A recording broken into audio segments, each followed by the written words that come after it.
नमस्कार दर्शकों, जब से सोशल मीडिया लोगों के हाथ आया है तब से लोगों को अपने विचार व्यक्त करने की खुली आजादी मिल गई है। इसका फायदा उठाते हुए कुछ लोग ऐसे हैं जो अपनी अज्ञानता को चांदी के वर्क में लपेटकर जनता में परोस कर धंधा चला रहे हैं। उन्हीं में से एक है हाइपर क्वेस्ट नाम का यूट्यूब चलाने वाले विशाल चौरसिया अल्पज्ञानी। उसने हाल ही में एक वीडियो डाला है, कबीर सबसे बड़े ईश्वर संत रामपाल जी के दावों का सच नाम से वीडियो डाला है। दर्शकों, इस वीडियो में जो इन्होंने संत रामपाल जी महाराज के दावों का सच दिखाया है उसका कोई सिर पैर नहीं, कोई आधार नहीं, कोई पुख्ता प्रमाण नहीं।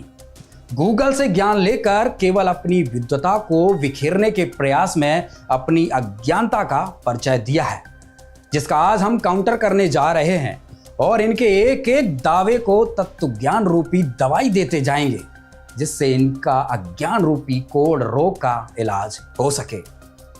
प्रोग्राम स्टार्ट करने से पहले कबीर साहिब जी का एक दुआ है जो हाइपर क्वेस्ट के यूट्यूबर को डेडिकेट करते हैं। कबीर साहिब जी ने कहा है, नौमन सूत उलझिया ऋषि रहे झकमार, सतगुरु ऐसा सुलझा दे उलझे न दूजी बार। कबीर साहिब जी इस दोहे से सारी दुनिया को संदेश देना चाहते हैं कि आज तक सभी धर्मों में जो संत, गुरु, मौलवी, काजी जो भी हैं सब झक मारकर चले गए, कोई परमात्मा की पहचान तक नहीं बता पाया।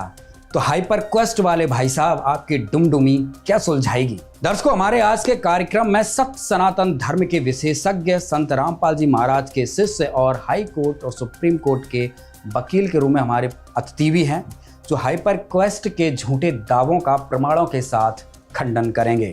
तो दर्शकों, प्रोग्राम शुरू करते हैं। नमस्कार आप सभी का, जो आज हमारे आज के इस प्रोग्राम में आप सभी ने हिस्सा लिया। नमस्ते अभिषेक जी।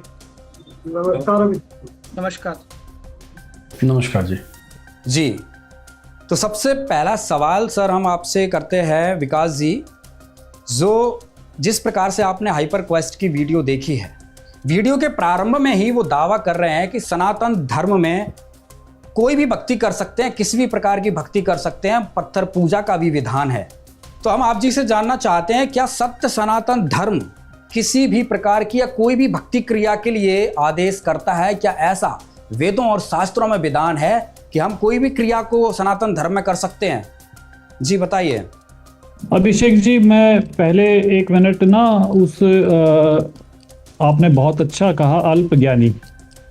क्योंकि वो अल्पज्ञानी व्यक्ति, इस वीडियो को जब मैंने देखा तो उसमें ये है कि ये इंफॉर्मेशन से कम और घृणा से ज़्यादा भरा हुआ है जी। और इसमें आध घंटे की वीडियो में 15 से 20 ऐसी गलत सूचनाएं जनता में फैलाई गई हैं जो बहुत ही दुर्भाग्यपूर्ण है जी। आप ये जो अल्पज्ञानी व्यक्ति है, इसने गूगल से भी ढंग से अगर सर्च किया होता, अपना होमवर्क किया होता, तो शायद इन गलतियों को किसी हद तक कुछ कम किया जा सकता था।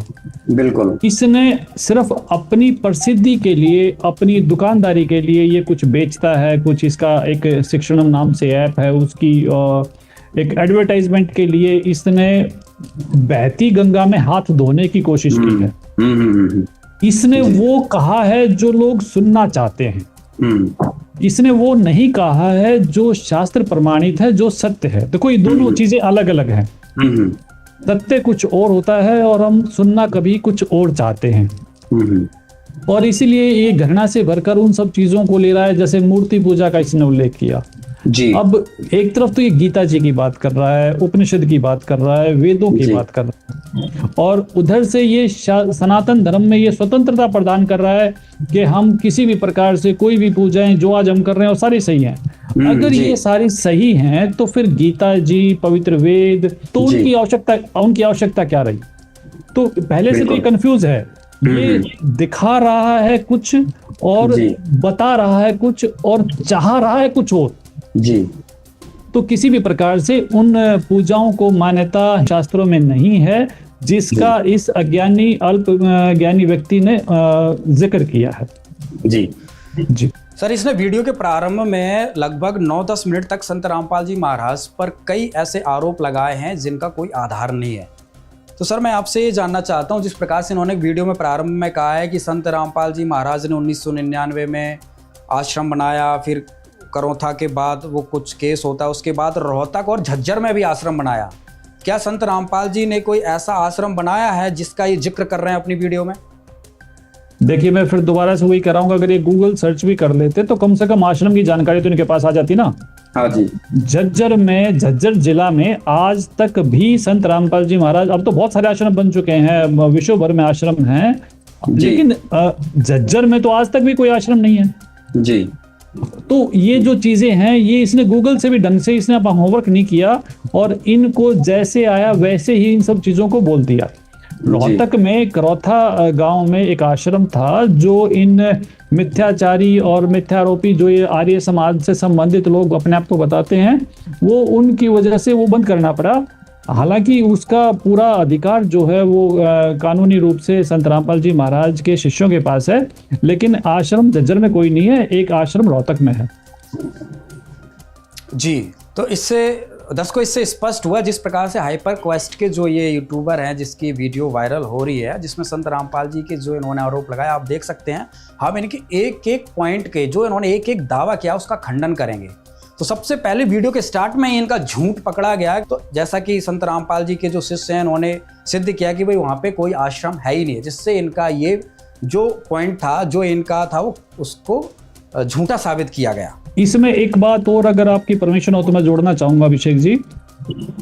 दुर्भाग्य से उसने आश्रम को किला कहा है, तो इस मेरे मित्र को जो है किले की जानकारी भी नहीं है कि किला कैसा होता है।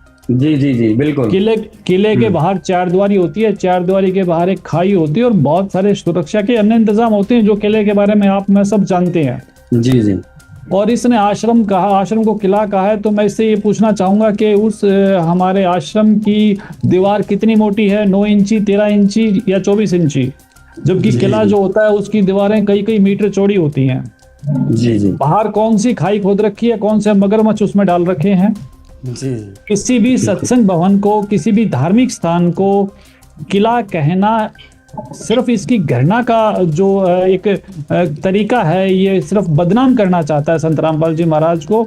अगर ये मुझे दिखा दे, कोई फोटो दिखा दे, गूगल से लेके दिखा दे, कहीं से भी लेके दिखा दे, और किसी भी आश्रम को किला किस आधार पे इसने कहा है वो ये जरूर बता दे। जी, इससे स्पष्ट है इसने अपनी मन गढ़ंत कपोल कल्पित कहानी खुद ही बनाई है, ढंग से गूगल भी नहीं किया है। आप सही कह रहे हैं। इसके साथ पहले संत गरीबदास जी जो संत हुए जिनको इन्होंने आरोप लगाया है हाइपर क्वेस्ट ने कि पहले ये संत गरीबदास जी को फॉलो करते थे, उनके गुणगान करते थे। जब पता लगा कि कबीर जी हैं तो कबीर जी को पूर्ण ब्रह्म बता दिया।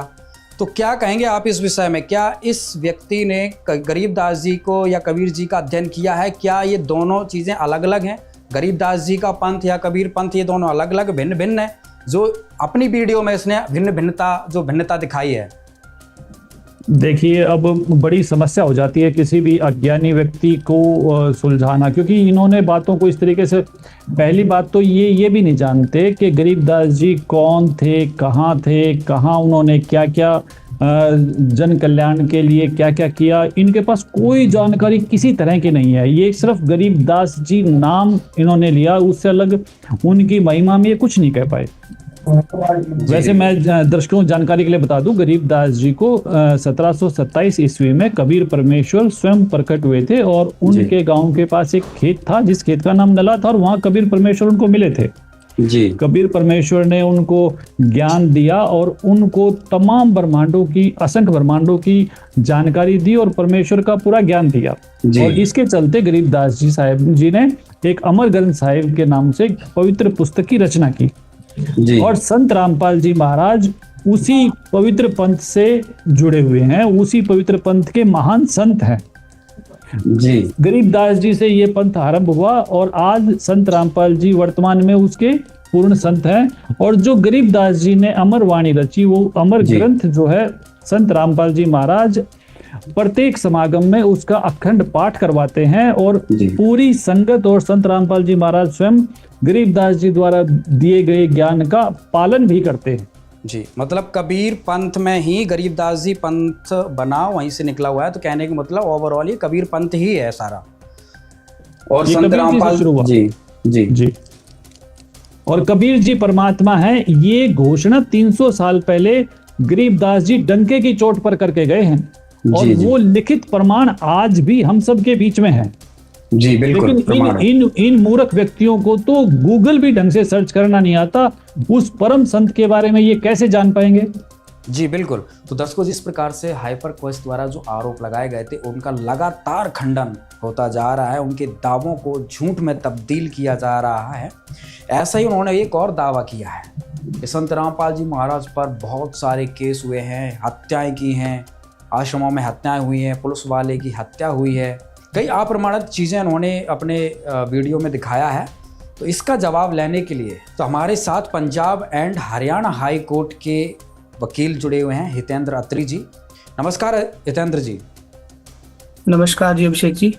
सर, जिस प्रकार से वो वीडियो आपने देखी होगी और जिसका हम आज पोस्टमार्टम कर रहे हैं, आरोपों का खंडन कर रहे हैं, तो जिस प्रकार से वीडियो में आरोप लगाए गए हैं, क्या कहेंगे इस विषय में, कितनी सच्चाई है? देखिए, मैं इस चीज का अंदाजा नहीं लगा सकता कि कोई आदमी अपना कोर्स बेचने के लिए इस तरह की घिनौनी और घटिया हरकत कर सकता है। तो यहाँ पे जो इनका नाम है विशाल, नाम कितना बड़ा है लेकिन हरकत कितनी छोटी की है, इन्होंने जो कहा है बहुत छोटा है। और उसके बाद जो पहले क्या करते हैं ऐसे लोग, अपना धंधा इन्होंने यूट्यूब के ऊपर बना रखा है। पहले वो अपनी वीडियोस अपलोड करते हैं ताकि उनको व्यूज आ जाए, लाइक्स आ जाए, उनके बहुत सारे फॉलोवर्स वहां पर हो जाएं। अब अगर इसकी बात की जाए तो इसने लगभग 578 के करीबन इसने जो है अपनी वीडियोस अपलोड की है इस चैनल के ऊपर, और जिसमें ये इसका 125वां एपिसोड इस विषय में है। और इसमें जो भी इसने बोला है वो बिना सोचे समझे, बिना किसी सबूत के, ये सारी चीजें इसने एकदम से मतलब बकवास टाइप में मतलब कर दी है। मतलब एज ए लॉयर मैं मतलब बिल्कुल पूरी तरह से मतलब इस चीज का मतलब इसको गलत ठहराता हूँ यहाँ पे कि इसको ऐसा बिल्कुल भी नहीं करना चाहिए। और जैसा चैनल का नाम रखा हुआ है तो मुझे ऐसा लगता है कि कहीं ना कहीं हाइपर होके, मतलब हड़बड़ाहट में, गुस्से में आकर कि रिवेंज थ्योरी के अंदर ये ऐसी बातें इसने जो है बोल दी है। और अगर इसमें देखा जाए, अगर जो इसके आरोप हैं, जो संत रामपाल जी के ऊपर आरोप हैं, इसने सबसे पहले जो आरोप लगाया कि वो हत्यारे हैं, मर्डर हैं, बार बार इसमें टाइप करके भी उसके ऊपर दिखाया गया है। तो मैं इसको बता दूं कि अभी तो बहुत केस जो संत रामपाल जी के ऊपर लगे हैं, बहुत सारे केस लगे हैं, और उन केसों का तो उनको भी पता नहीं, जिन्होंने केस लगाए हैं उनको भी याद नहीं है कि उन्होंने क्या केस लगाए हैं। सच्चाई है। और इसको तो बेचारे को इस चीज का कहां से नॉलेज हो गया इसका। तो इसने बताया कि हत्यारे हैं, जबकि संत रामपाल जी, अगर ये जो सारी जो स्टोरी जो शुरू होती है, ये करोंथा आश्रम से शुरू होती है, जो रोहतक के अंदर केस लगा था, जिसमें 39 करीबन संत रामपाल जी के अनुयायियों को जेल में डाल दिया था और झूठा केस बना के मर्डर का, जो 2000 लगभग 22 के अंदर बरी हुआ है केस। और वो district and sessional court Rohtak से बरी हुआ है। और ये मेरे पास सारी सर्टिफाइड कॉपियां विद प्रूफ, सारी एविडेंस इसके अंदर हैं।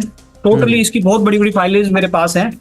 इसमें बिल्कुल क्लियर उसमें है कि संत रामपाल जी का और उनके अनुयायियों का इसमें कोई भी कसूर नहीं था। तो पहला तो अगर मर्डर केस की बात करते हैं तो शुरुआत झूठ से हुई, यहाँ से मतलब एक टारगेट किया गया संत रामपाल जी को। दर्शकों, सन 2006 करौंथा वाले केस में जिसमें ये हत्यारा बता रहा है, उसमें संत रामपाल जी महाराज बाइज्जत बरी हो चुके हैं। इसके प्रमाण के लिए आपके सामने प्रस्तुत करते हैं फैसले का एक सीनियर वकील J.K. गक्खड़ द्वारा मीडिया वालों के सामने बताए केस की डिटेल का वीडियो। सतलोक आश्रम संचालक रामपाल को कोर्ट ने दोष मुक्त कर दिया है। बता दें कि रामपाल के साथ इस मामले में कुल 38 आरोपी थे। साल 2006 में आर्य समाज और रामपाल के अनुयायियों के बीच खूनी संघर्ष हुआ था, जिसमें रामपाल के ऊपर गोली चलाने का आरोप लगा था। इस गोलीबारी में झज्जर जिले के रहने वाले 62 वर्षीय बुजुर्ग सोनू की मौत हो गई थी। इस मामले में आईपीसी की धारा 302 सहित अन्य धाराओं के तहत मुकदमा दर्ज किया गया था।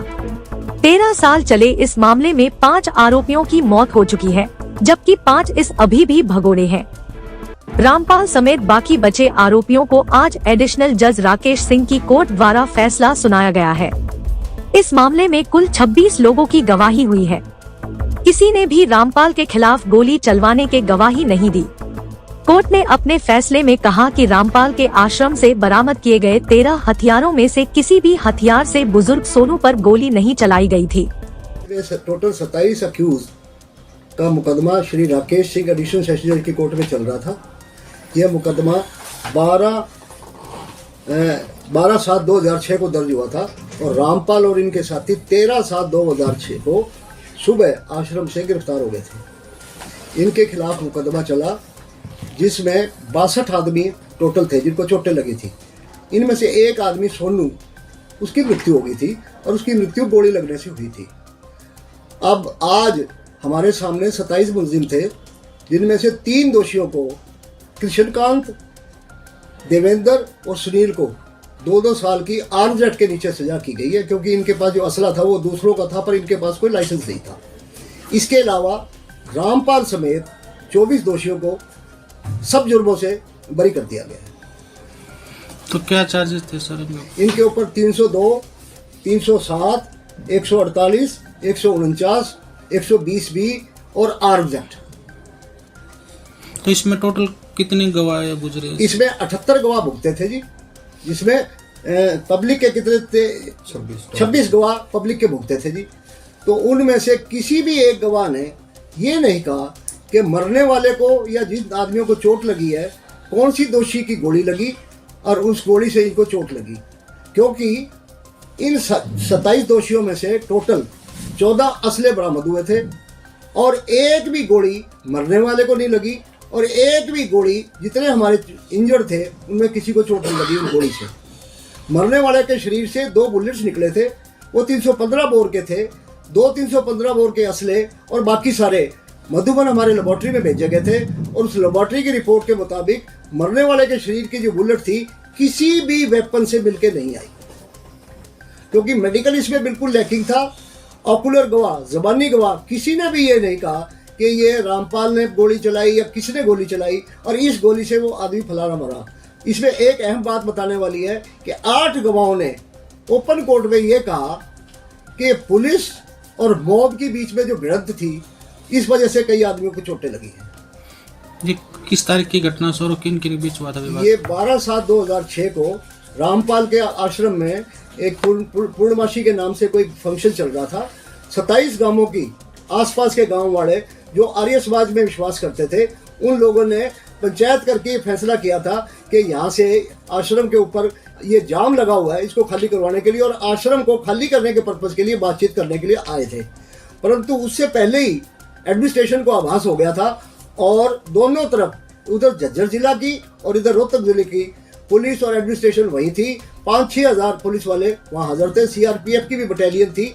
इस करके रामपाल का आश्रम अंदर से बंद था और किसी गवाह ने यह नहीं कहा कि रामपाल के आश्रम से किसने गोली चलाई। दर्शकों, हाथ कंगन को आरसी क्या, पढ़े लिखे को फारसी क्या, अर्थात सच्चाई आपके सामने है।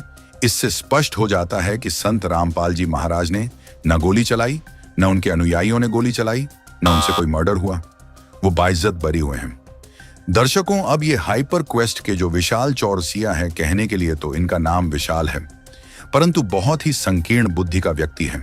केवल बदनाम करने के उद्देश्य से इसने ये वीडियो बनाई है। अगर इसने जरा सी भी खोजबीन की होती तो ये सच्चाई इसके सामने होती।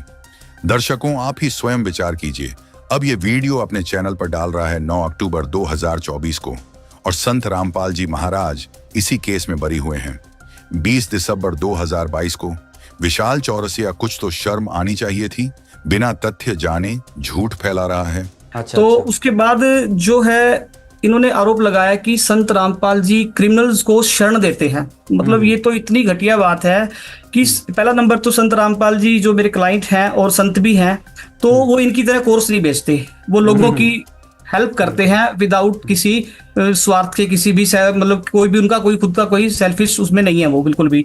तो वो उन लोगों को शरण देते हैं जिनके पास घर नहीं है, उनकी मदद करते हैं, उनको एक सच्चा रास्ता जो है वो बता रहे हैं, जो भी अपना ज्ञान दे रहे हैं उसके अंदर। तो इन्होंने बोला कि क्रिमिनल्स को शरण देते हैं। तो ऐसा कोई केस भी संत रामपाल जी पर आज तक नहीं लगा कि जिसमें किसी क्रिमिनल्स को या किसी टेररिस्ट को शरण दे रखी है उन्होंने। हाँ, तो ये कितना आधार पर इसने अपनी वीडियो में बोला ये? बिल्कुल हाँ जी, ये तो मेरा इससे सवाल भी है कि या तो मेरे को उस केस के डॉक्यूमेंट पेश करे, वरना मैं लीगल एक्शन इस पे लेने के लिए तैयार बैठा हूं बिल्कुल। और मेरे पास कुछ डिटेल आ चुकी है और इसकी सारी डिटेल्स मेरे पास आ जानी है वो सारी, क्योंकि मेरे को मैसेज मिल गया है कि जो इसने किया है वो एक बहुत ही ज्यादा घिनौनी हरकत यहाँ पे की है। क्योंकि यहाँ पे अगर देखा जाए तो यानी जितने भी अनुयायी हैं उनको सबको क्रिमिनल्स इसने बोल दिया, देखा जाए तो। जब वही शरण में तो सारे जो है अनुयायी हैं, जो फॉलोवर्स हैं, जो हर तबके का लोग है, जो हर जाति का लोग है और हर पूरे देश और विदेश विदेशों से भी लोग जो है संत रामपाल जी की शरण में है। उसके बाद इसने एक और घटिया हरकत की है यहाँ पे, जो इसने बताया कि भी एक पुलिसकर्मी की भी हत्या कर दी। हालांकि पुलिस के ऊपर अटैक किया था आर्य समाजियों ने, बिल्कुल ठीक है, आर्य समाजियों ने अटैक किया था क्योंकि वो आश्रम पे अटैक कर रहे थे और पुलिस वहां पे प्रोटेक्ट करने के लिए आ गई थी। ये 2013 की बात है। लेकिन उसके अंदर पुलिसकर्मी की डेथ नहीं हुई। उसके अंदर जो हमला करने आए थे उसमें एक संदीप नाम का था जो हमलावर था, एक प्रोमिला नाम की वो थी और एक उदयवीर नाम का था।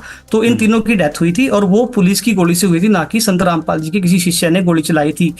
तो मतलब ये आरोप भी इसका बिल्कुल ही, इसको पता ही नहीं है क्या बोल रहा है।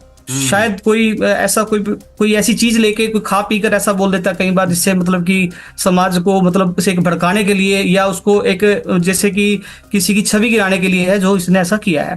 उसके बाद मुठभेड़, मैं इसको बता देना चाहता हूं कि जो मुठभेड़ वर्ड का जो अर्थ है, मुठभेड़ तब होती है जब दो पक्ष आपस में लड़ाई करते हैं।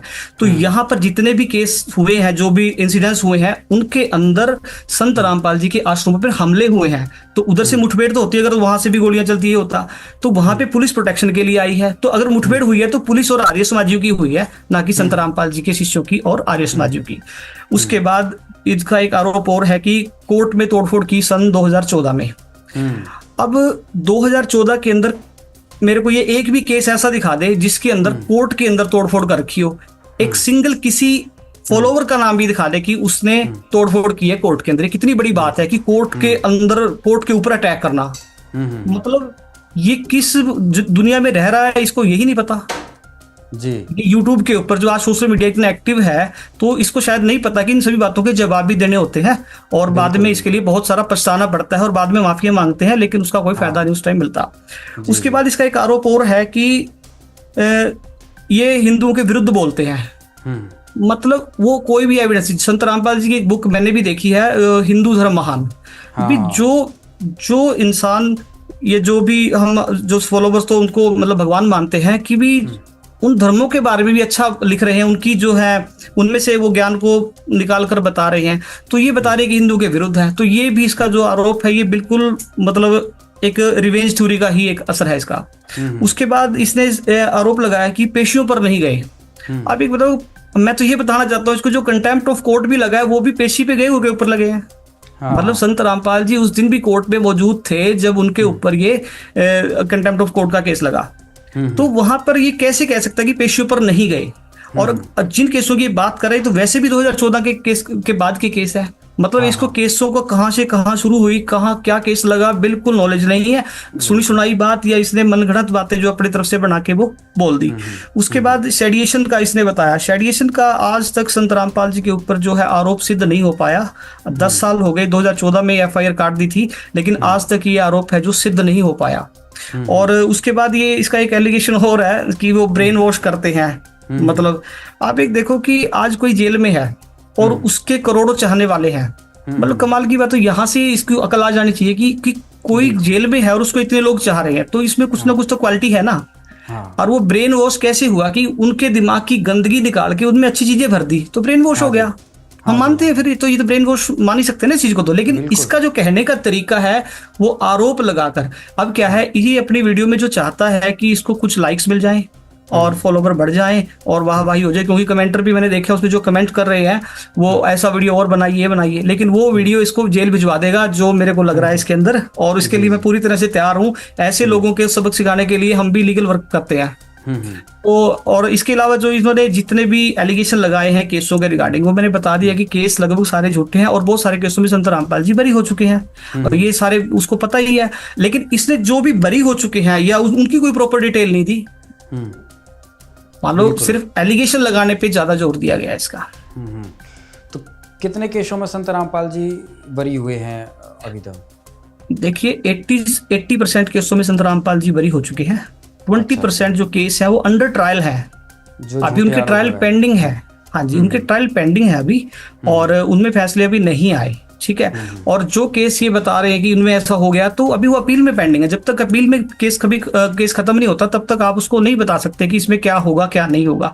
मतलब कि ये अपने आप को खुद न्यायाधीश नहीं साबित कर सकते सिर्फ वो अपना जो भी बोल रहे हैं अपनी मनमानी उससे बोल रहे हैं, सिर्फ छवि खराब करने के लिए। और ये फिर उसके बाद जो है अपील्स की फाइल भी मेरे पास है, और हिसार जो केस चल रहे हैं उसमें जो, यहाँ तक एक चीज और बता दूं, मैं आपको क्लियर कर दूं यहाँ पे कि जिन लोगों को पुलिस ने कंप्लेनेंट बनाया था मर्डर केस के अंदर, वो कंप्लेंट्स खुद हाई कोर्ट गए कि हमें तो पता ही नहीं कि हमने कंप्लेंट दी है, हमारे तो ब्लैंक पेपर पे साइन करवाने के बाद पुलिस ने मुकदमे दर्ज किए हैं। जो सारे बाद में सारे जितने भी एविडेंस है, इसमें अकेले आदमी का जो है एविडेंस है वो उसमें क्रॉस एग्जामिनेशन होता है हमारे वहां पे, तो उसमें बिल्कुल क्लियर किया हुआ है कि उन्होंने खुद आके वहां पे कोर्ट में गवाही दी है कि संत रामपाल जी ने हमारे जो परिवार के लोग हैं या जो भी उनके सदस्य परिवार के जिनकी डेथ हुई है कि उनको नहीं मारा, ये सब पुलिस की गलती से या पुलिस के लाठीचार्ज से, पुलिस की बौछारों से, और वो बीमार व्यक्ति थे जिनकी डेथ हुई है। तो यहाँ तक भी मतलब कि इतना जालिम कर्म संत रामपाल जी और उनके अनुयायियों के ऊपर हुआ कि वहां पे बच्चे बूढ़े और किसी को भी नहीं देखा गया, और मतलब ये होते रहे। तो वहां तो अन्याय के विरुद्ध बोलने की तो इसने हिम्मत की नहीं कि अन्याय हुआ है, इस तरीके से हुआ ना, उस चीज की पूरी जांच की, ये कैसे इंसिडेंट्स घटे हैं। बिल्कुल। और वहां पे आर्य समाजियों को हीरो बनाकर पेश करने की थोड़ी सी मतलब कोशिश इसने की है जी। तो यहाँ से इसके जो नॉलेज का लेवल पता लगता है, मतलब इसको किसी भी फील्ड की नॉलेज नहीं है, ना तो ये स्पिरिचुअल में ठीक है और ना ही जो है लीगल के बारे में। चलो बहुत बहुत धन्यवाद।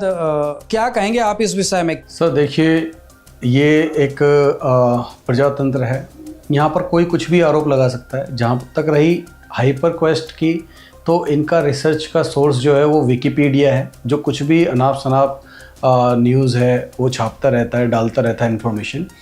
अभी हाइपर क्वेस्ट ने अपनी वीडियो में बताया कि करौथा कांड के बारे में, कि भाई करौथा में एक एफआईआर हुई थी। मैं आपको बताना चाहता हूँ कि जो करौथा में एफआईआर हुई थी उस पर संत रामपाल जी महाराज जी पे 302 का मुकदमा चला।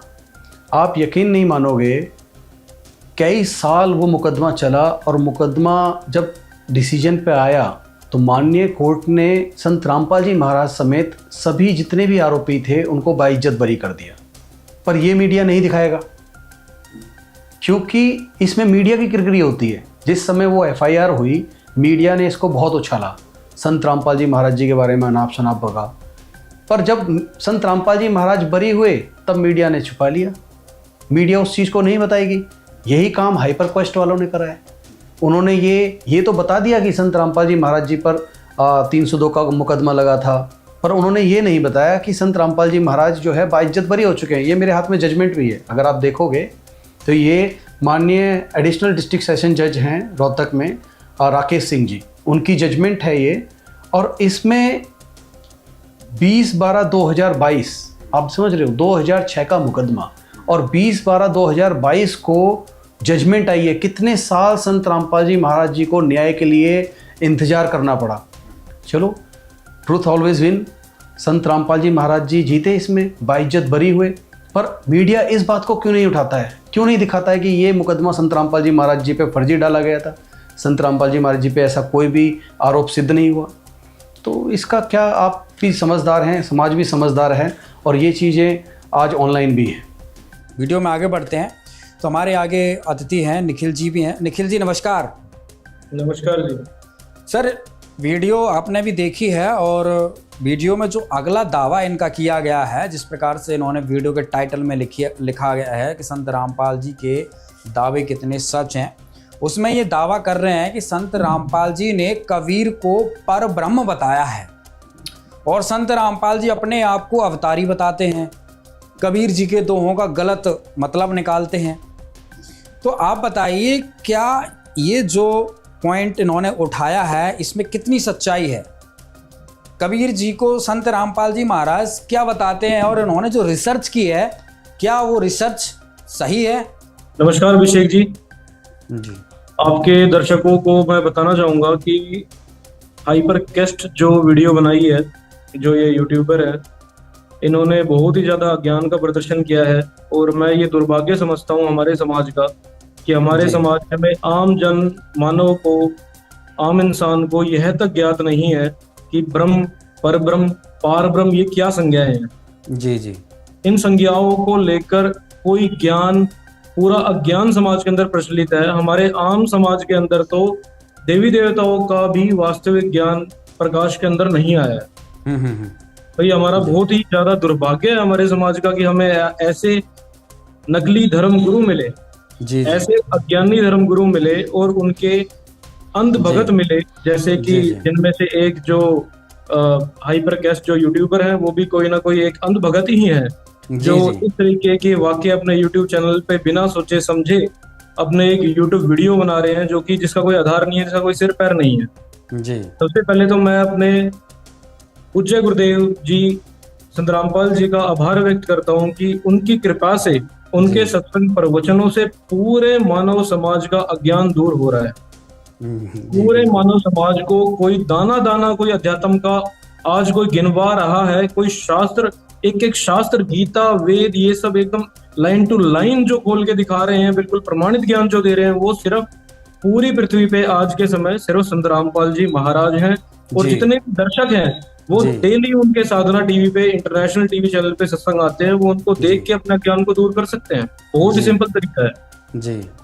बात आती है ब्रह्म पर ब्रह्म शब्द की। जो ये विशाल चौरसिया जी हैं, इनको इतना ही ज्ञान नहीं है कि ब्रह्म, पर ब्रह्म और पार ब्रह्म, ये तीन ब्रह्म की संज्ञाएं होती हैं, जिसका वर्णन कबीर जी की वाणियों में जगह जगह आता है। ऐसे ही गीता जी के अंदर श्लोक अध्याय नंबर 15 श्लोक नंबर 16 और 17 जो इन्होंने अपनी वीडियो में दिखाया है कि अध्याय नंबर 15 के श्लोक नंबर 16 में जो इन्होंने बताया है, दो इमय पुरुषो शर च अक्षरा।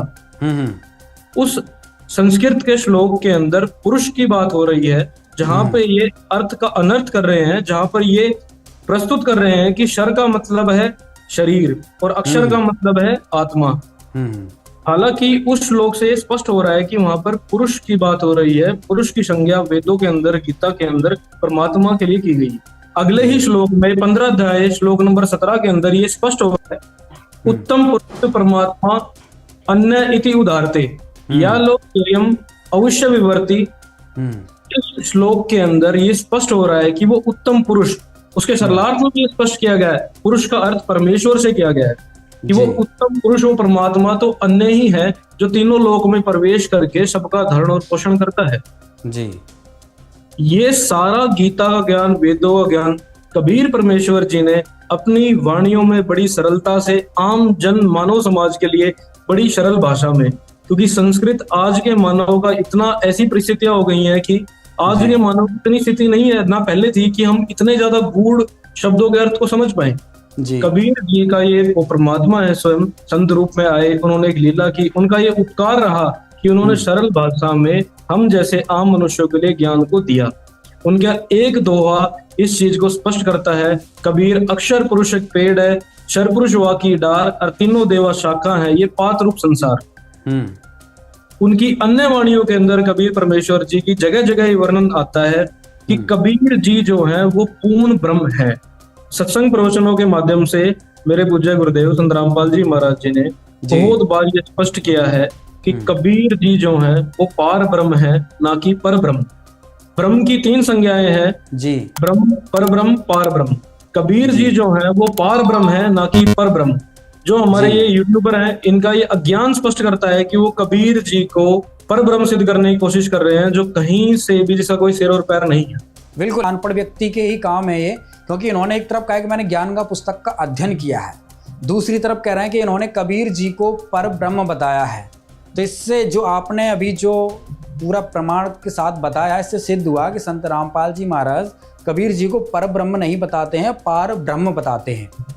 तो जो इनका ज्ञान था, जो हाइपर क्वेस्ट ने जो इस पॉइंट पे दावा किया था, वो झूठा साबित होते हैं। ये जो विशाल चौरसिया जी हैं, इन्होंने किसी भी प्रकार का कोई भी शास्त्रों का ज्ञान नहीं है, ना ढंग से रिसर्च की। हाँ जी विकास जी, आप क्या कहना चाह रहे थे? हाँ जी बताइए। निखिल जी की मैं प्रशंसा करना चाहूंगा, इन्होंने बहुत अच्छे तरीके से गीता जी के श्लोक 15 और 16 का बहुत अच्छे तरीके से इन्होंने बताया, अध्याय 15 का 16 से 17। अब क्या है कि ये इन्होंने एक दोहा कहा कबीर परमात्मा का, जो इन दोनों श्लोकों को बहुत सुंदर तरीके से, और आपका एक प्रश्न था ब्रह्म, पर ब्रह्म और पूर्ण ब्रह्म की स्थिति। जी जी, ये जो दोहा है 2 लाइन में, ये होते हैं सामर्थ्य कबीर जी के, इसे कहते हैं परमात्मा। अक्षर पुरुष एक पेड़ है, जो निखिल जी ने बताया, अक्षर पुरुष एक पेड़ है, निरंजन उसकी डाट, तीनों देवा शाखा है, ये पात्ररूप संसार। 2 पंक्तियों में संपूर्ण सृष्टि का ज्ञान दे दिया कबीर जी ने। और इसको जब आप मैच करोगे गीता अध्याय 15 के अध्याय श्लोक 16 और 17 से, ये पूर्णतः मैच होगा।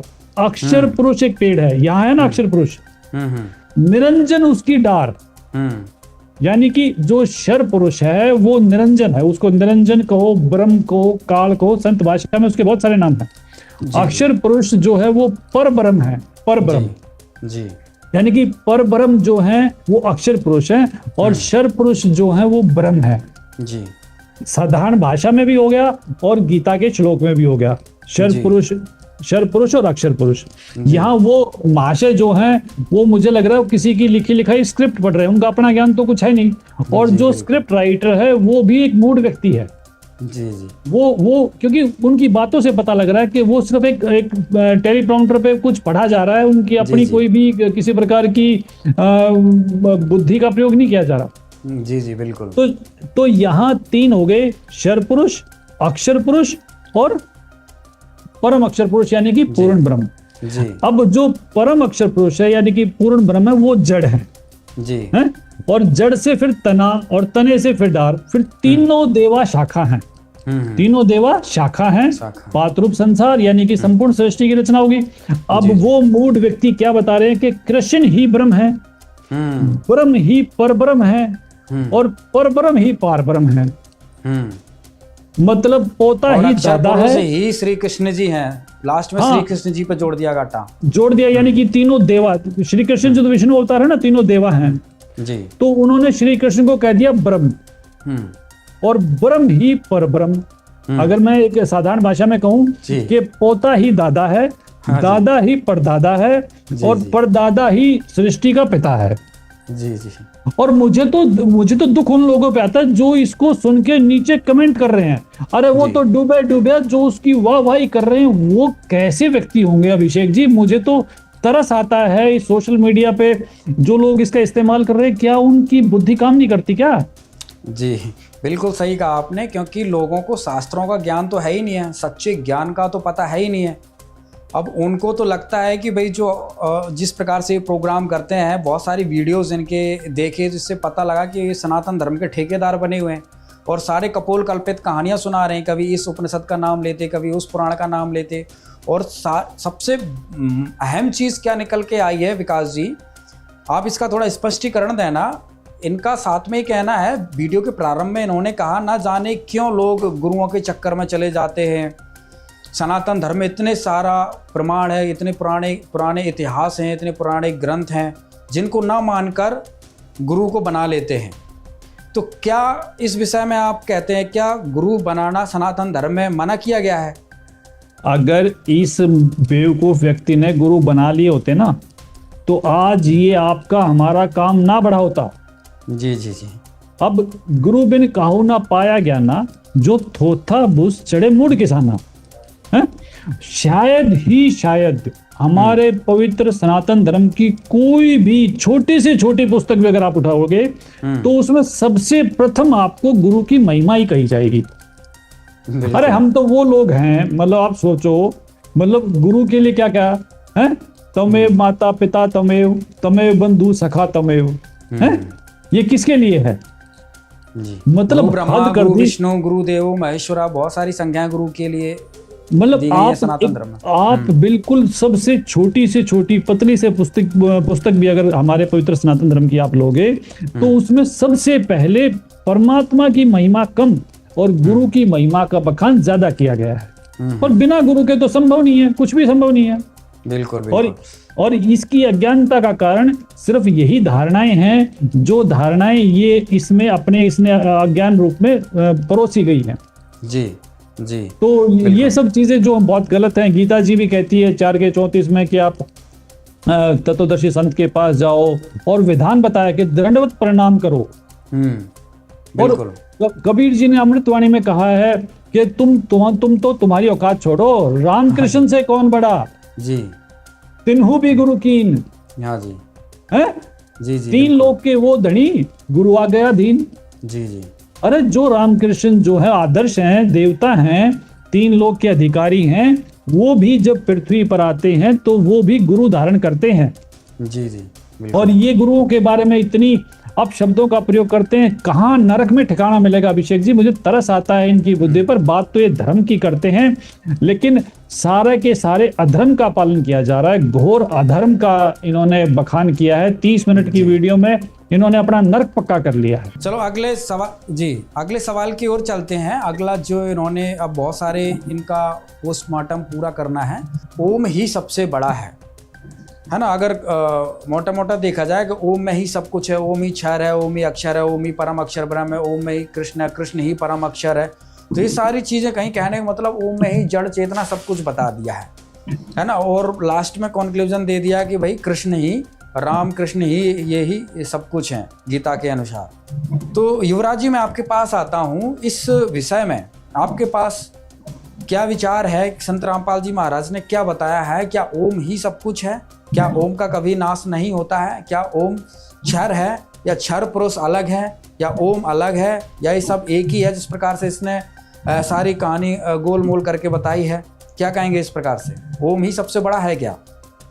देखो जी अभिषेक जी, मैं बताना चाहूँगा कि ये जो भी विशाल जी है, यूट्यूबर है, इन्होंने ना तो सदग्रंथों को पढ़ा ना ही इन्होंने जाना। सिर्फ इन्होंने 2-4 श्लोक देख लिए उपनिषदों के, उन्हीं को स्क्रीन पे लगा दिया और इनका काम हो गया। इससे पहले ये बताना चाहूंगा, ओम कोई भगवान नहीं है, ओम कोई पुरुष नहीं है, ओम एक मंत्र है जिसका शिव पुराण में भी वर्णन आता है, जिसमें शिव कह रहे हैं कि मेरे मुख से ओमकार का जन्म हुआ, यानी कि इस मंत्र का जन्म हुआ। ओमकार वाच्य है, इससे मेरा ही बोधन होता है। दूसरा देवी भागवत पुराण में कह रही है हिमालय राजा को कि ब्रह्म को प्राप्त करो और सारी बातें छोड़ दो, उसका मंत्र ओम है। ओम के जप के साथ उसका ध्यान करो।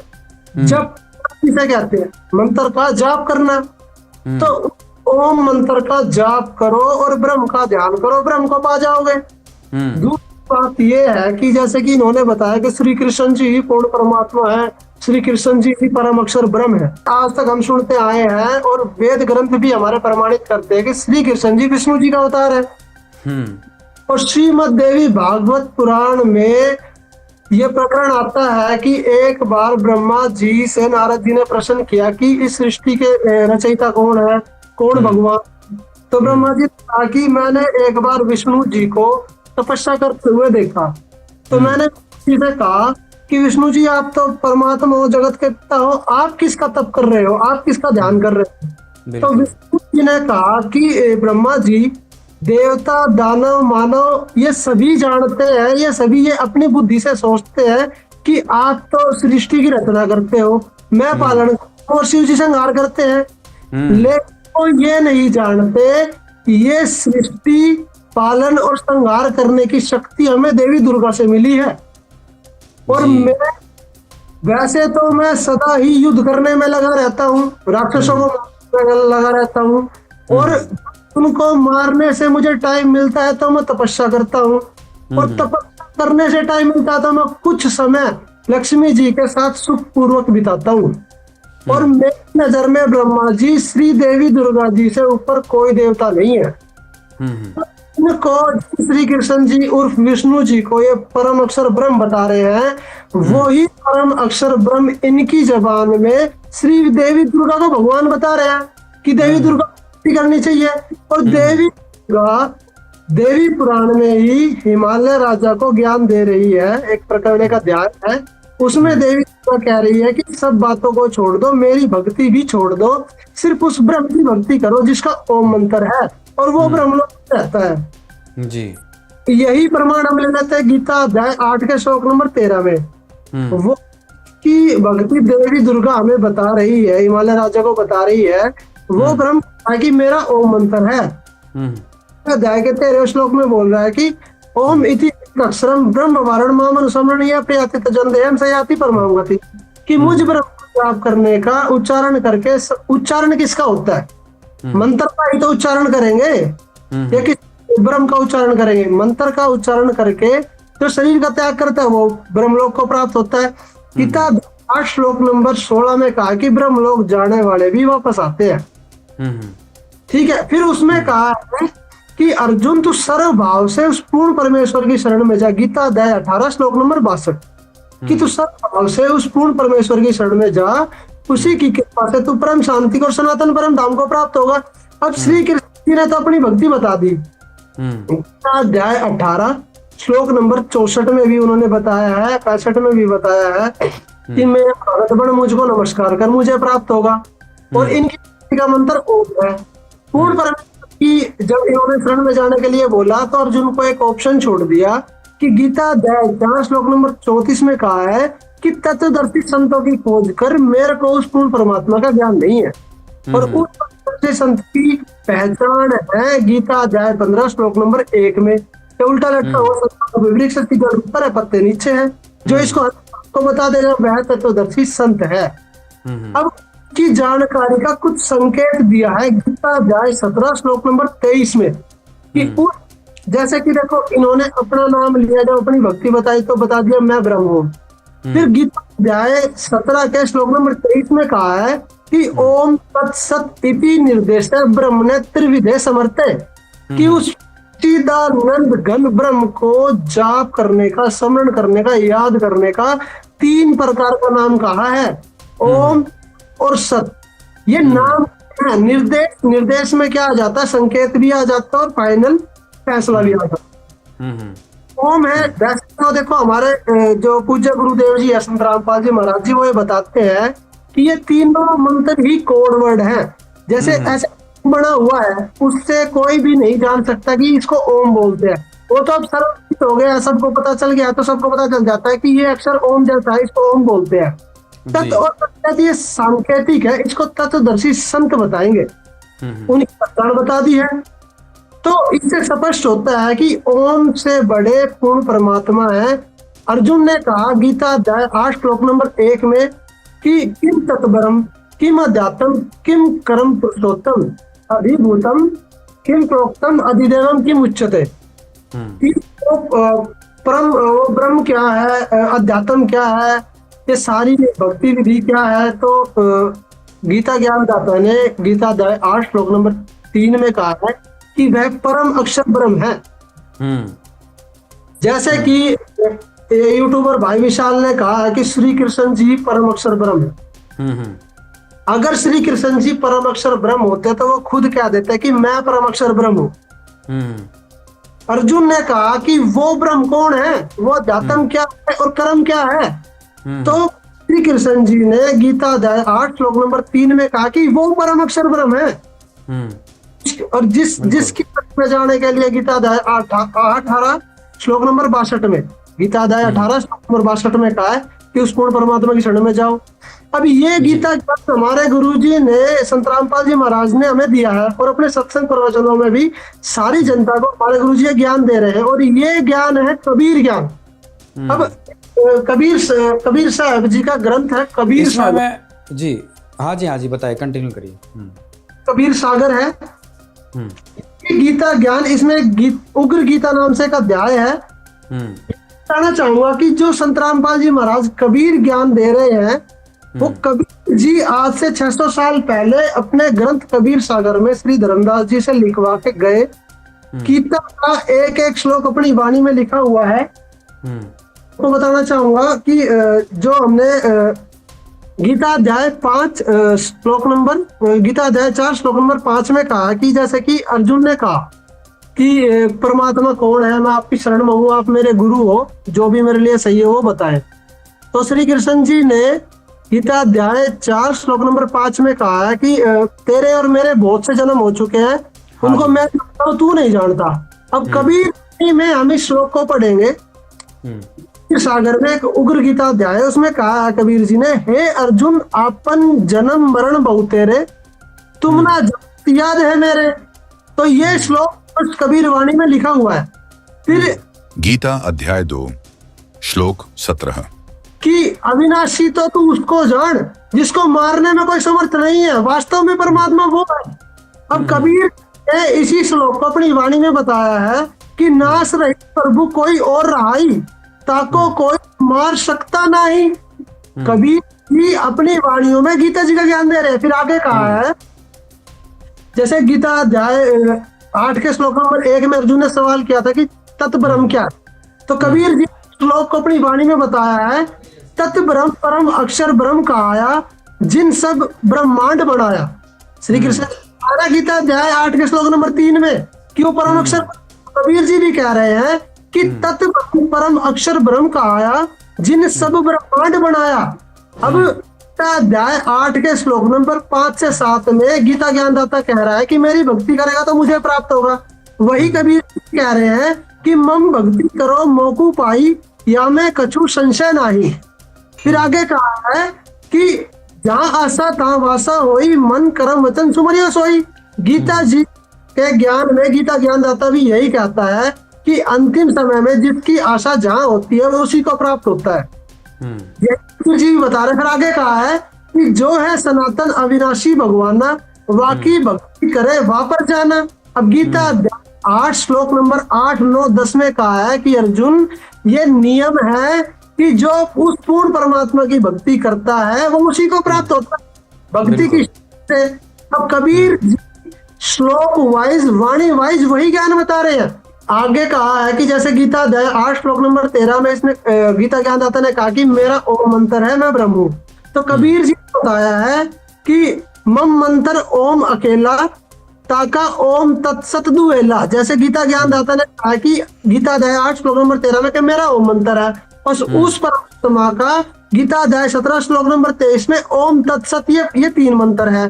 तो कबीर यहाँ बताया है कि अर्जुन को गीता ज्ञानदाता कह रहे हैं कि मम मंत्र ओम है अकेला, ताका ओम तत्सत दुएला। तुम अर्जुन जाओ वाकी शरणा, सो है परमेश्वर तारण करना। इसमें जो गीता अध्याय 18 के 62 में कहा है कि अर्जुन तू पूर्ण उस परमेश्वर की शरण में जाओ, उसी की कृपा से तू परम शांति और सनातन परम धाम को प्राप्त होगा। वही कबीर जी अपनी वाणी में बता रहे हैं कि तुम अर्जुन जाओ वाकी शरणा, सो है परमेश्वर तारण करना। फिर गीता 4 श्लोक नंबर 34 भी कबीर जी ने बताया है कि वाका भेद परम संत से जानो, तत् ज्ञान में है परमाणु।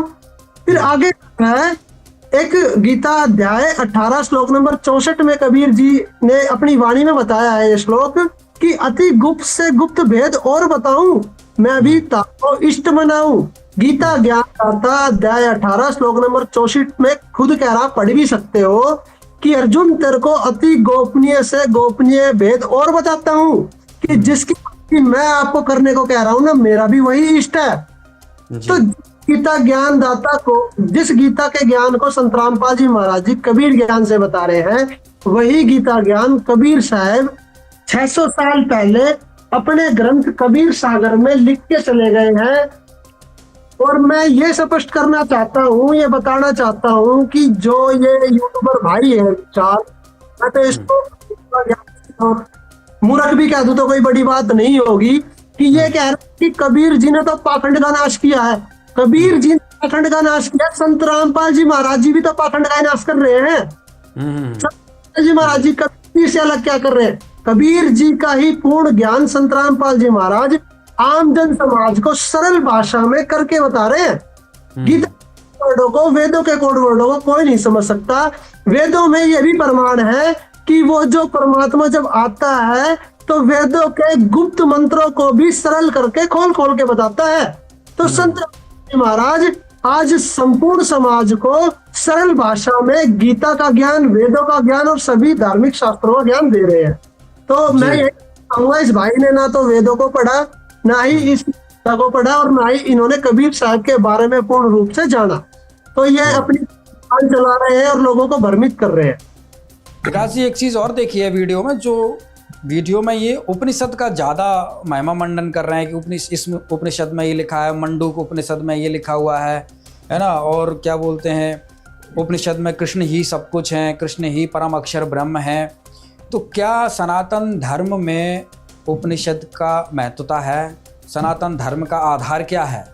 आप इस चीज़ का विश्लेषण करके थोड़ा बताइए, और कृष्ण का भी थोड़ा विश्लेषण दीजिएगा कि क्या जिस तरीके से इसने महिमा मंडन की है, ओम मंत्र भी ओम मंत्र में ही चेतना आ जाती है, ना क्षर ब्रह्म, अक्षर ब्रह्म, परम अक्षर ब्रह्म, सारी चीज़ें वो एक खिचड़ी बना दी पूरी। जो कंसेप्ट ये बताना चाह रहा है, हालांकि खुद उस चीज़ में उलझा हुआ है, खुद चीज़ को ये समझ नहीं पाया है। तो आप सरल शब्दों में एक बार स्पष्टीकरण दीजिए, संत रामपाल जी महाराज ने इस विषय में क्या बताया है? देखो, एक तो ना स्पष्ट है, बिल्कुल सनातन धर्म इतना स्पष्ट है, शायद ही दूसरा कोई धर्म होगा। और सनातन धर्म की पवित्र वेद जो चारों हमारी पुस्तकें हैं वो, और संत वाणी जो कबीर परमेश्वर का ज्ञान है, पांचवा वेद, ये हमारे सनातन धर्म की नींव है। अब चारों वेद जो है ये नींव है। उपनिषद जो है वो ऋषियों की अपनी राय है। अच्छा, जो ऋषियों की अपनी राय है उनको हमने उपनिषद कहा है। अब उपनिषद के मामले में बहुत सारी चीजें जो हैं वो मैसअप है। वो क्या है कि अभी तक तो उपनिषद की जो संख्या है वो भी निर्धारित नहीं है। 25-50 साल में ये संख्या डबल हो जाती है। पहले उपनिषद 13 थे, फिर 64 थे, फिर 68 थे, फिर आजकल 108 की बात कर रहे हैं। और अभी तो मेरा एक मित्र, मैं कल उनसे बात कर रहा था, वो 250 की संख्या बता रहे हैं। तो सबसे सीधी सी बात है कि जो चीज वेद सम्मत है, यानी कि जो वेदानुकूल है, वो गीता जी में है, वो उपनिषद में है, ये वो पुराण में है, वो कहीं पर भी है। वेदानुकूल बात जो है वो शास्त्र धर्म में सबको स्वीकार्य है। और जो चीज वेद सम्मत नहीं है, वो चाहे किसी में भी है, वो स्वीकार्य नहीं है। अब यहाँ ये चीजें, मान लो उपनिषद की बात करते हैं तो उपनिषद की पे शंकराचार्य की भी बहुत सारी पुस्तकें हैं जो शंकराचार्य ने लिखी हैं। तो शंकराचार्य अद्वैत सिद्धांत को मानने वाले थे। तो उन्होंने क्या किया, पूरे उपनिषद को एक अद्वैत के रूप में प्रस्तुत कर दिया। और वही माधवाचार्य भी, उन्होंने उपनिषद को द्वैत में साबित कर दिया। तो ये जो लोग हैं ये अपनी विषय के विद्वान हैं। हम, हमारे लिए आदरणीय, हमें किसी से कोई समस्या नहीं है। लेकिन समस्या क्या, इन जैसे बच्चों से समस्या है, इन जैसे नादानों से है। अभी तक तो उपनिषद के लोग अद्वैत और द्वैत, विशिष्ट द्वैत और द्वैत द्वैत में उलझे हुए हैं। वो वहां सहमत नहीं है। बिल्कुल, वो वहां एक होके नहीं आ रहे कि जनता को ये बता सके कि अद्वैत है या द्वैत है। द्वैत है, बिल्कुल, इस सिद्धांत में उलझे हुए हैं। बिल्कुल, इनको विचारधारा से मतलब नहीं। विचारधारा के समर्थक अगर लठवाड़े हैं, उनके पास लाठियां हैं, उनके पास संख्या बल है, तो ये सभी विचारधाराओं को चुपचाप बैठ के स्वीकार कर लेंगे। अब संत होते हैं सूरमा, संत होते हैं सिंह। संत हमेशा उसी बात को स्वीकार करते हैं जो सत्य है। बिल्कुल, और सत्य जो है वो वेद सत्य है। क्योंकि वेद जो है वो परमात्मा के द्वारा दिए गए हैं। किसी भी इंसान के द्वारा दी गई चीज का सत्यापन करना एक अलग चीज है, उसके लिए हमारे पास वेद पैरामीटर है।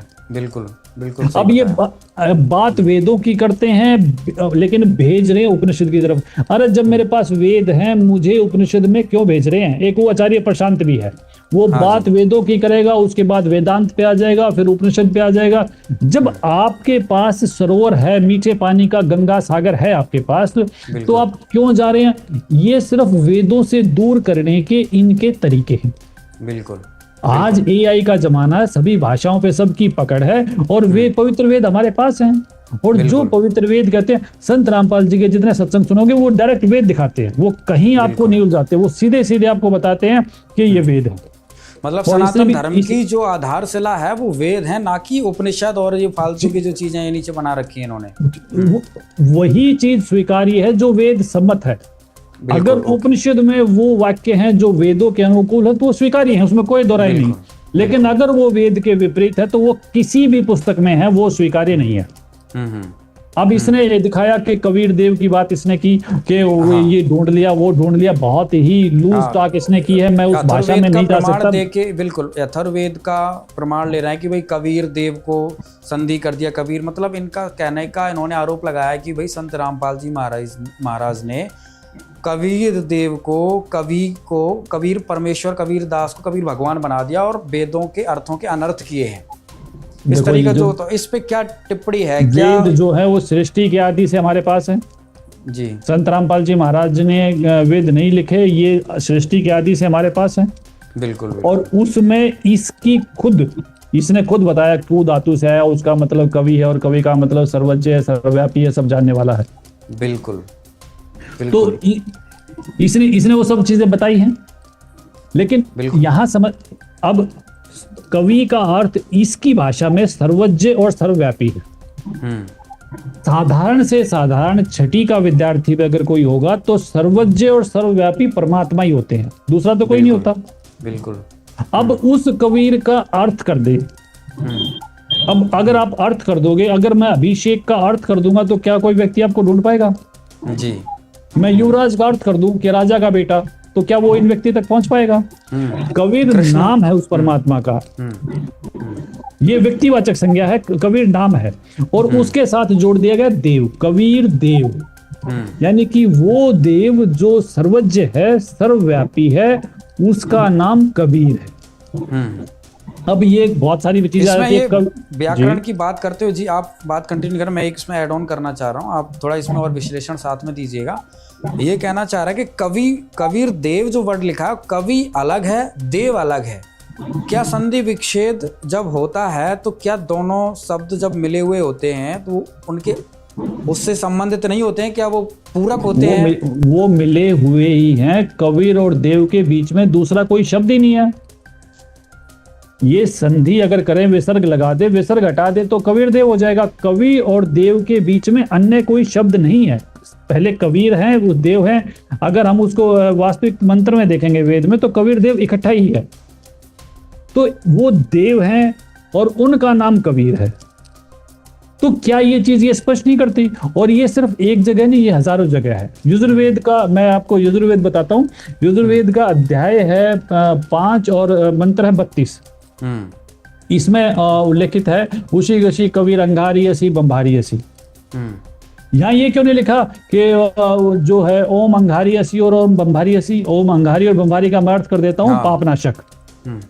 अगर ओम सबसे बड़ा है तो यहाँ कबीर अंगारी क्यों है? बिल्कुल।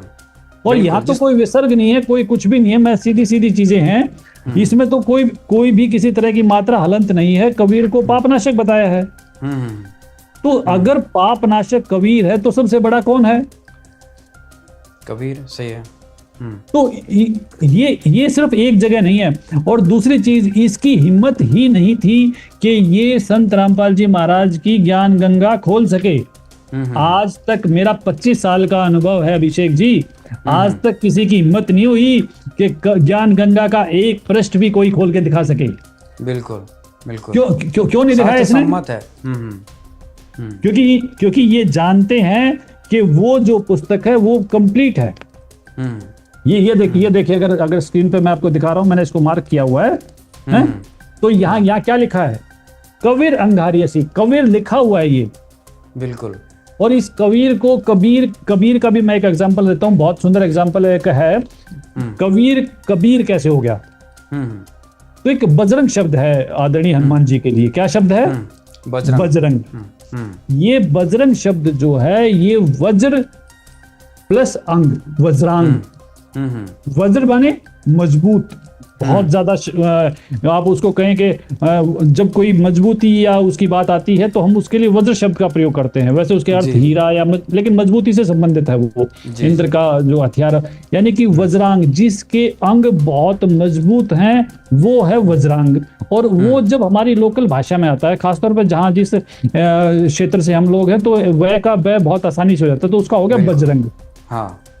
जब वज्रांग का अर्थ बजरंग हो गया और आज तक किसी को आपत्ति नहीं, तो कबीर का शब्द का कबीर हो जाना कितनी बड़ी बात है।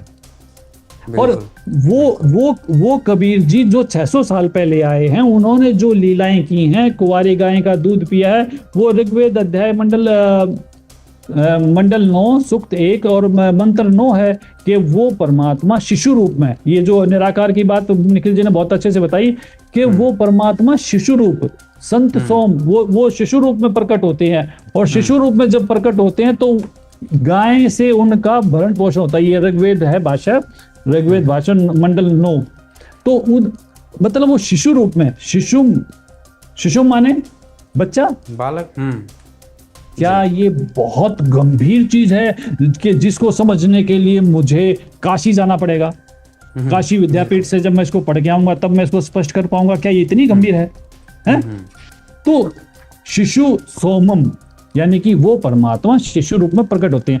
2 शब्द ही शिशुम सोमम, ये दो शब्द ही, ये कितनी सारी बातें, कि वो परमात्मा साकार है, शिशु रूप में प्रकट होता है और उस कुंवारी गायें उसका भरण पोषण करती हैं। और जो निखिल जी ने दिया कि वो राजा के समान दर्शनीय है।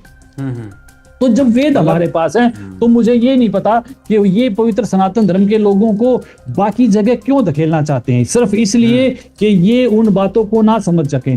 मैं एक बहुत ही वेदांत में आपके सामने है, मैं इसको पढ़ रहा था, तो इसमें एक बात आई, इसमें कठोपनिषद का एक वो लिया गया है दृष्टांत। कठोपनिषद अध्याय 1 और वल्ली 2 का श्लोक नंबर 25 है। इसमें ये लिखा है, इसको मैंने हाईलाइट किया है, मुझे नहीं पता कि स्क्रीन के माध्यम से मैं दिखा पा रहा हूँ नहीं दिखा पा रहा। तो इसमें लिखा है कि जिस परमेश्वर के ब्राह्मण और क्षत्रिय अर्थात समस्त स्थावर जंगम प्राणी मात्र भोजन बन जाते हैं तथा सबका संहार करने वाले मृत्यु उपरोचन यानी कि व्यंजन शाक आदि बन जाते हैं, वह परमेश्वर जहां जैसा है उसे कौन जानता है। मतलब आप ये देखें कि जो सबको खा रहा है, स्थावर जंगम सभी प्राणियों को खा रहा है, और वेदांत ये कह रहा है कठोपनिषद के माध्यम से कि उसको कौन जानता है। उसको जानता है, उसको कबीर परमेश्वर जानता है। कबीर जिन संतों से मिले वो जानते हैं, और कबीर जी ने उसका एकदम बिल्कुल सीधे सीधे उल्लेख किया है। धर्मदास ये जग बोराना कोई न जाने पद निर्वाणा, इसी कारण मैं कथा पसारा जग से कहिए एक राम न्यारा। अगर कोई हमारी समस्याओं का समाधान कर रहा है, जिन समस्याओं का समाधान वेदांत नहीं कर पाए, तो जहां समस्या का समाधान है वहां संत रामपाल जी महाराज हमें वो प्रमाण के साथ बता रहे हैं, तो हम उनको क्यों नहीं देखना चाह रहे? क्या हम वहीं रहना चाहते हैं जहां उन चीजों से हम अपरिचित हैं? इसमें कितना स्पष्ट है, माँ अष्टंगी पिता निरंजन, ये जम दारुण वंशन अंजन, पहले की निरंजन राई पीछे माया उपजाई, माया रूप देख अति शोभा, देव निरंजन तनमन लोभा, कामदेव धर्मराज ताए, देवी को तुरंत इधर खाए।